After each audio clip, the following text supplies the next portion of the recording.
everyone. This is the CS Revelation. Welcome to a new video on Java. Today we're going to focus on Java classes and objects. I will give you an explanation of what classes are, how you create the Java classes, and how can you create objects that are instances of these classes. But let's begin with a little bit of history. So decades ago, programmers wrote computer programs to solve specific problems. However, each program was unique and fine-tuned for a specific problem, and it was not easy to reuse portions of one program in another because of the hardware differences between computers and also the lack of common operating systems. Now, in the 80s, new object-oriented programming languages like C++ allowed these programmers to create classes. And our focus, of course, is Java, but it's the concept is very similar to how C++ handles objects and classes. But so what is a class? Now, in a nutshell, I'd say class is a blueprint. And a class is basically a set of two groups. The first group is methods, and the second group is variables. Methods, aka subroutines, procedures, functions, behaviors, and variables, aka properties, field instances, and attributes.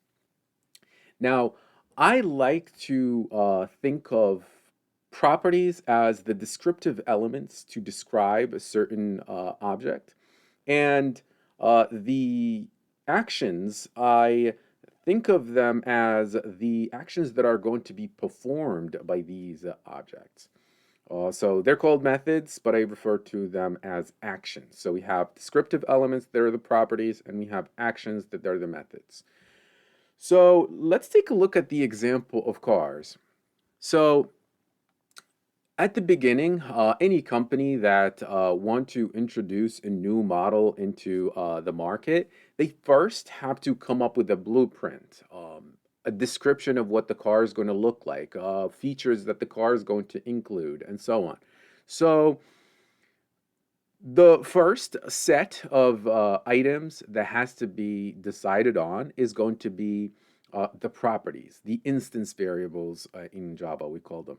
And these are the descriptive elements that you're going to use to describe a car. So for example, you say this car is going to have a make, a model, a year, a color, a number of doors, number of windows, a cost price. So all of these are basically adjectives. So you're using these elements to describe these objects. In addition, you also going to have a list of actions that this object is going to be able to perform. So in other words, or to sum up, we're saying that we have two groups. We have one group that is for the properties, instance variables, and one group that is for the actions, also called the methods in Java. So methods are executable, and instance variables are descriptive elements. So it's informational about this object. Now, you are turning this blueprint idea into what we call a Java class. So a Java class is a blueprint. A blueprint is a Java class.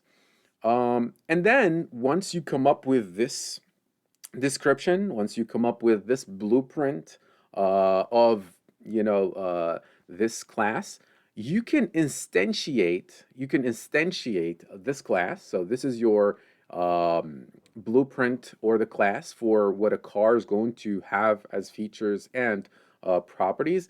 And these are sample cars. So we said, okay, this is our blueprint, which is on paper, right? A blueprint is just a description on paper. But then these are actual cars. So these are actual objects. So objects are instances of classes.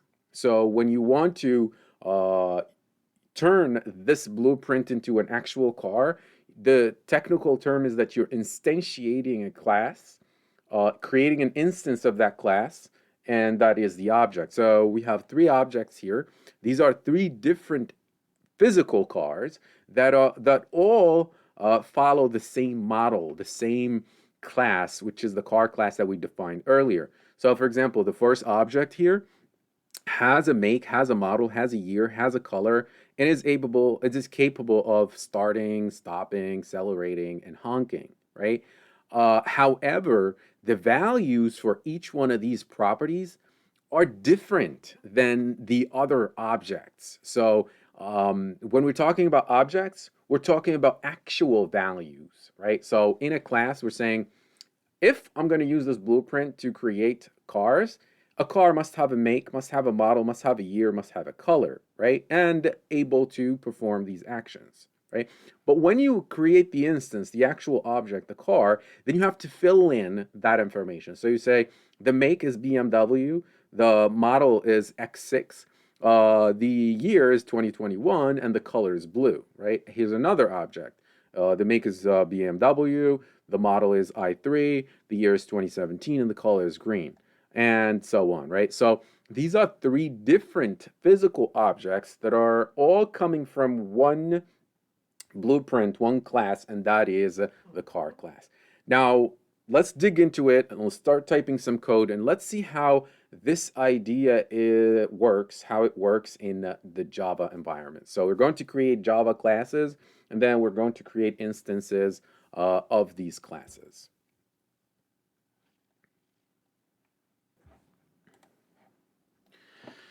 Now, usually an individual Java project uses many classes, and each class is, by default, each class is stored and compiled in a separate file. And the name of this class is usually a noun, and it must be the same as the name of its file. However, this does not mean that you cannot create multiple classes on the same file. So we're going to explore on both today. So let's start by creating classes in separate files. So suppose that we want to create the class car. So here you go to the source package, you right click, and then you click new, and then you're going to add Java class. Now I'm going to call my class name car, right? And I'm going to press finish. So this has created this file, which is called car.java. Now, notice that the generated code shows that we have a public class car. So the name of the class is car, and the file that contains the code for this class is also called car, and the extension for it is .java. So it is a .java file that has this public class car. Now, the syntax for creating a class is pretty simple. The minimum is that you mention the word class, saying I am creating a class. So you put the word class, then the name of your class. Okay, so the class keyword and then the name of your class. So class car. Now, public here means that I'm making this class public so that the rest of the classes that are in my source package in this project will have access to this class and make use of it. So I'm making this class public. Now, three components that we should talk about. So we said that a class is composed of instance variables, right? So let me just call this properties first.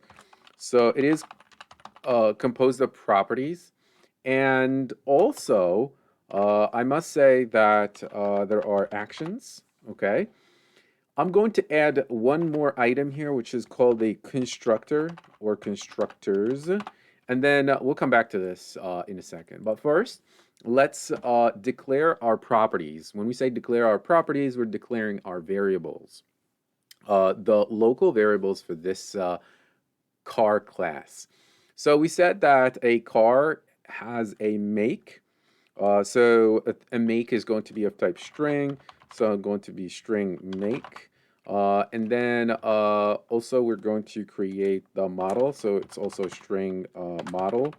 And also we have one more property, and that is the color. So string color and the year. So the year is going to be an integer. So I'm going to make it year. Okay. So these are the properties or the instance variables for my class. And now I'm going to add my actions. My actions, I mean methods. And when I say properties, I mean instance variables. So actions, so it is able to start. So actions are methods. And if you are not familiar with how you create methods, take a look. I have created the whole lecture. I'm going to leave the link in the description on how to create methods. So the methods here will be, so the first method is going to be to start. So I'm going to make this void. So it's public void return type. So public void start, and it does not take any parameters. However, all it's going to do is to output a message saying car starting, right? So starting dot dot dot, and then for example, we add one more thing, started. So here we say started. Okay. So now this is an action that once is going to be executed, is going to output these two lines on the console window here. Okay, so let's add another action. The other action is to stop. So it's pretty simple. It's similar to this one. I'm only using these for, introducing the topic, but it should be a lot more than this. I mean, you could do whatever you want with these methods. So this is stop. So I'm going to make this stopping, and I'm going to say stopped. Okay. Right. So then we're going to add another one, say for example, accelerate. So let's add one more. Oops.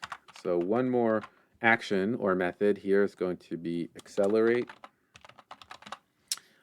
And this is going to be accelerating. I'm only going to have one line of code for this. That is just one printout. And then let's add another action that is going to be to honk. Okay, so if I want the car to honk, I'll make a call to this method. So I'm going to say honk honk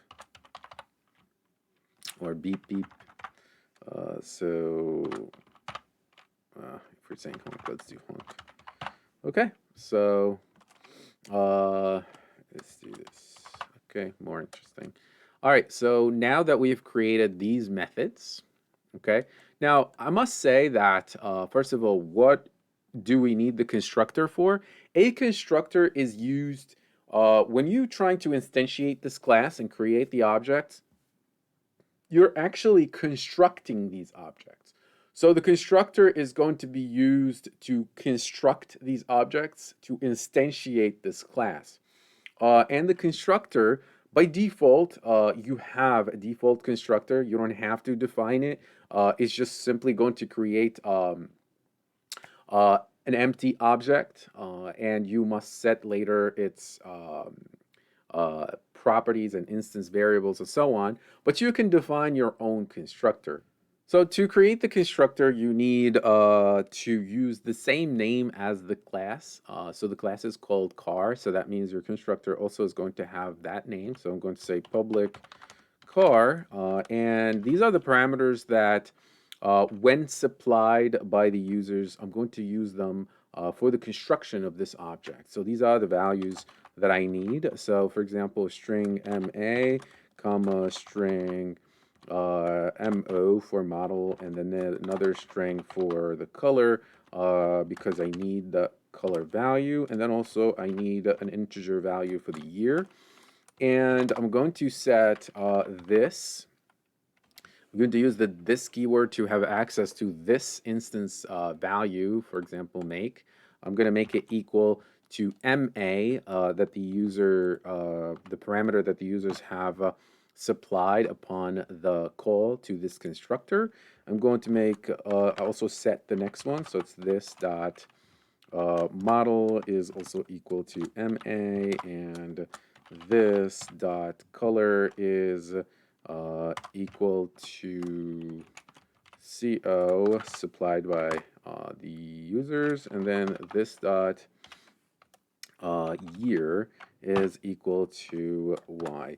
Now, this keyword here is going to give you access to the local variables here that are the instance variables of this class. So I'm saying when the users gives me a value for the make, I'm going to make it equal to the make variable.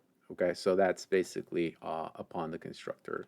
So three main components for a class, that is set of properties, instance variables, a set of constructors. I only created one constructor here, but you can create any types of constructors. For example, upon the construction of these objects, you only need, for example, the make and the model from the users, and maybe later on you'll decide on the color and the year.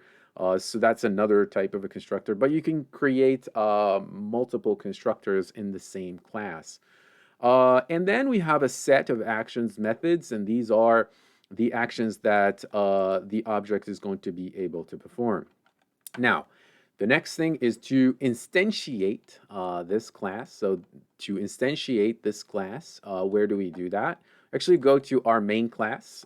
Within the main method, that's where we're going to instantiate this class. So to instantiate a class, you need the class name. So you're going to say, what's the class name? It's car. And then you're going to create an instance of that. So you're going to name your first object. I'm going to name this one my first BMW, which is X6.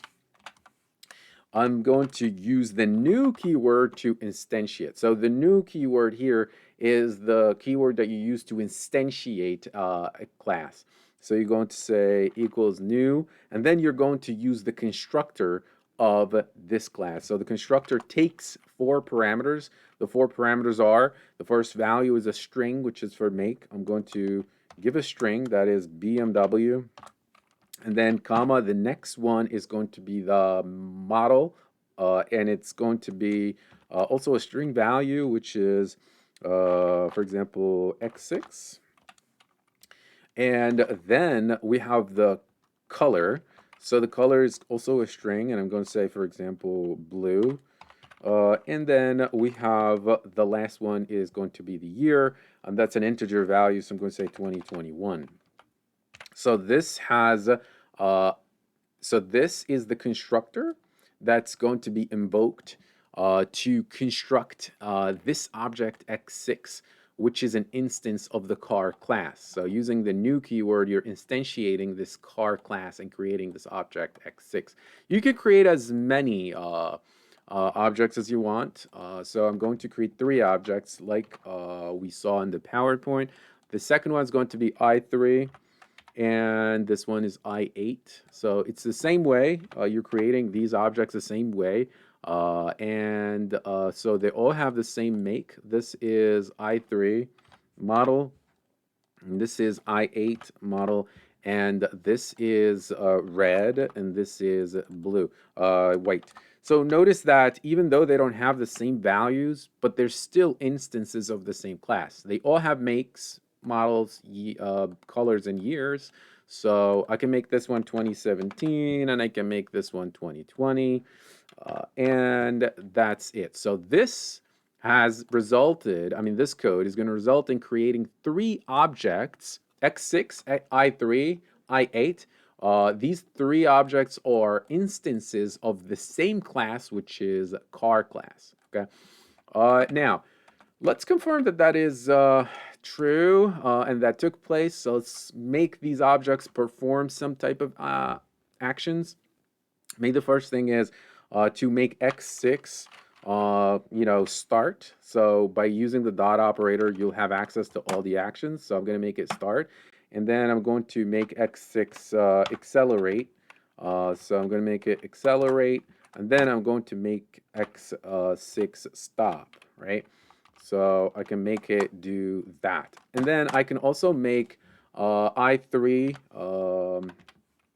I can make it honk, right? I can make I8, for example, start, and then I'm going to make I8 also hunk, right? So you can, have your objects do whatever you want them to do, right? So it's whatever they're capable of doing, you just have them perform those actions. Okay, so let's run this and let's see the results of these 6 actions. So when we run this is what we get. So as a result of this, which is x6.start, we have these 2 lines, starting and started. And then this is x6 accelerate. We have this, which is accelerating. And then this is to stopping, and this is stop, and that is for x6. And here we have hunk hunk. That is actually the result of I3. I3 is the card that is hunking. And then the starting and started, that is actually I8. And then we have this hunk. That is the result of I8 hunk. So it's I8 that is hunking, and it's not any of the other objects. Really, now it's a little bit difficult to determine the output is coming from what object. So let's make this small change so we know exactly where these who's executing what. Now, a small change that we're going to make to our class, so we will determine who's actually executing these actions by modifying our methods here. So instead of just printing is starting, let's make it say who's starting. So we're going to use this keyword, which is going to refer to this object that's executing, right? So this, let's make it this make or model. So let's make it model. So this dot model is executing this certain action, right? So I'm concatenating this here. I'm going to add it to all my outputs. So, and just remember that this keyword just refers to the object that is actually executing that method. So it's going to give us the model of that object that is executing. So when we run this again now, notice that we have a different output. So we have here we have x6 is starting and x6 has started, then x6 accelerating, and then x6 stopped and stopped. And then we have I3 hunk hunk, and then I8 is starting, I8 started, and I8 has hunked. So now it's telling us which one of these objects is actually performing this action, right? So that's something that is good to have. So at least you will distinguish between who is executing what. Okay, so that is how you instantiate objects by invoking the class or the constructor of the class by using the new keyword to instantiate these classes. And then to have access to their methods, you simply use the dot operator following the name of the object. Okay, so you could do a lot with this. Also, like I said earlier, that you can have as many classes as you want, and you can have them in separate files, or you can actually have classes within, multiple classes within the same file. So you see here we have the main class. This is called OOP, Object-Oriented Programming.java. I'm going to add another class here. So I could simply go here and type public class, and I'm going to call this public class, for example, dog, right? And I'm defining its boundaries. So I'm putting, it should not, right here, it's saying that this should not be public. So I'm going to create this as dog. So the only class that is public here is the object-oriented programming one, because that is the main class. But this one doesn't have to be public. It is accessible. So I'm going to make class dog. So the minimum is to mention the name, the keyword class and the name of the class. And then, of course, you have 3 components that you're going to add there. It's your instance variables, your constructor, and your methods. So I could simply create 2 instance variables. For example, I'm going to say string, let's say name. So a dog must have a name and a dog must have a color or breed and so on. So let's keep it simple. And then we have our constructor here. I'm going to keep the default constructor, which is going to simply create a dog without setting the values at the beginning. And then I'll show you how to set the values later. And then let's say that the dog is going to have one action, and that is to bark. So I'm going to say void bark, and it's going to simply print the following. So it's going to say woof woof, right? So the dog is actually barking here. So once it is capable of only barking. So this is a blueprint for a dog. So if you are to define a dog must only have a name and a color. So it has no other descriptive elements and also is only capable of performing one action. It cannot walk, it cannot eat. It is only capable of barking. So where do I instantiate this class? I will instantiate it within the main class. So I'm going to come here and I'm going to create two dog objects.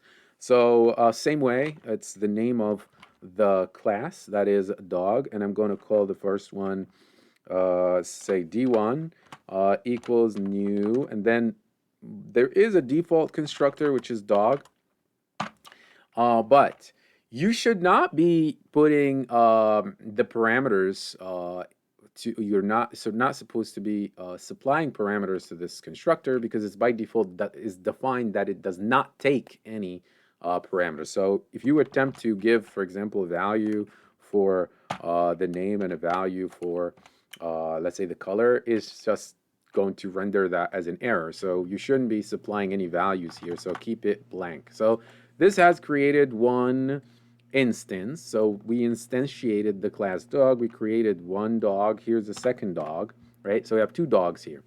Now, how do we also, let me just add something here. So I'm going to say this dot name.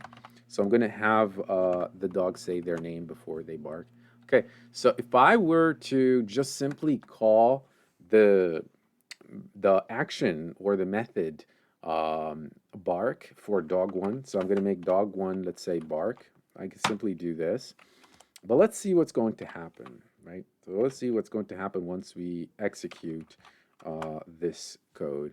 So watch, when I run this, we actually got null woof woof and a null woof woof. The null here is coming from the this dot name because we haven't set a name yet for these dogs because the constructor that created these objects does not, set the instance variables to a value. So therefore, we don't know what value it is for that instance variable, which is the name. So we should set these values before we invoke these methods. So I could simply say, this is how you do set these values. So I say d1 dot, and then you will access these properties. So you can say color. What is the color of dog one? I'm going to make it black, for example. And also I'm going to make dog one's name. So name is going to be equal to, okay, so I'm going to make it equal to Rex, for example.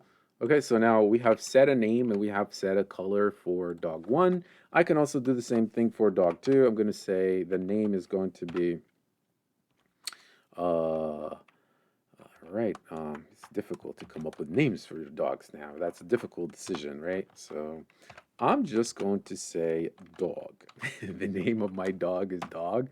And D2 is going to have this color, which is, say, white, right? So we have a dog that is black and a dog that is white. So now when we run this again, we get a value for instead of null, now we say Rex is woof woof and dog is woof woof, right? So this is the outcome of making a call to the bark action, but the first one is the dog one is barking and D2 is barking for the second time. Okay. So yeah, so you can have as many classes as you want within the same .java file. So here we have one class, here we have another class, and so on. But it is recommended, to be honest, to have your classes in separate files. It's a better way to organize your work and to make things easier to maintain and work with. Okay, so I'm going to stop this video here. This was just a quick overview of classes and objects.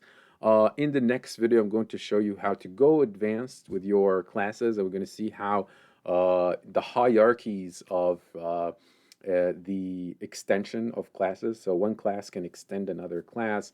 Also, we're going to take a look at, other types of instance variables and some restrictions on them, like for example, how to make it private or protected, and what does that really mean? Okay, so stay tuned for the next video, and I'll end it here. Peace.